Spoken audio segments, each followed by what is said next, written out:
If you select any of these patterns on your machine, as long as you have a setting of 0, your machine will only make that straight stitch, which is number 1. All of these stitches require a value of over 1 for the stitch width. Okay, righty. So, moving on to number 7. At the top here, we have another dial with a whole bunch of numbers on them. But this dial, you will see the numbers start at 0 and increases to the maximum of 10. In most cases, the machines will be calibrated to go up to 9.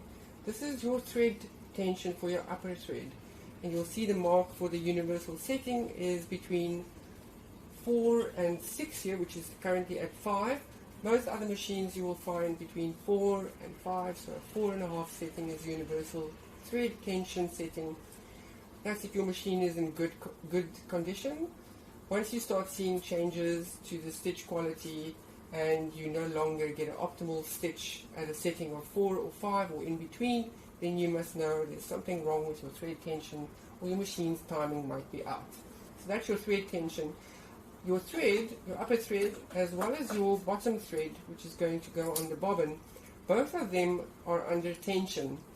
That is why sewing by machine is superior to sewing by hand, because the thread is constantly under tension. Therefore your stitches will be very strong and you won't be able to pull your sewing apart by hand.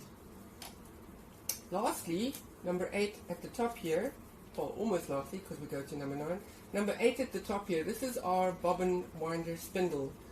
When you buy a sewing machine, your bobbins come as accessories. Each machine has its own type of bobbin. This is the Bernina machine, and the Bernina bobbins look like this. The metal ones have holes at the top and bottom, and they are not interchangeable. So you ideally want to use your machine's bobbins with your machine. And if you had an ulna, you would use another type of bobbin and a Singer, etc., etc. There will be a tutorial and information sheet regarding bobbins, but for now just know your bobbin is also going to be wound to have thread tension, and how we wind it is we put the bobbin at the top here like so, and your thread will then go from your spool pin via this point and from the back of the bobbin, and normally what we do is we will engage it like by doing that. Okay, most other machines will require you to have a knob that you push or pull or turn on the side here. We'll have a special lesson just for that. Okay, for now just know that your bobbin will go on top here. This is not for a normal thread spool. It is impossible to obviously have that there, so you won't make that mistake easily. So your bobbin winder spindle is here. Okay, then last but not least, on the side here we've got a big knob which is called the hand wheel. It's also sometimes referred to as the flywheel.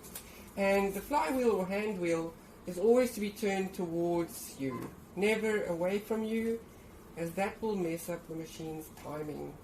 Okay, so this big knob on the side, always turn towards you, and as you can see when I turn it, your needle goes down into the machine and goes back up to the highest position, along with your thread uptake lever. So if you fiddle with your machine and experiment and try and find these various settings from 1 to 9, or various parts rather from 1 to 9, kindly take us a picture of your machine and we will mark these for you, and then you can get cracking. Now I will show you that you can run your machine without any thread, with just paper, so that you can practice using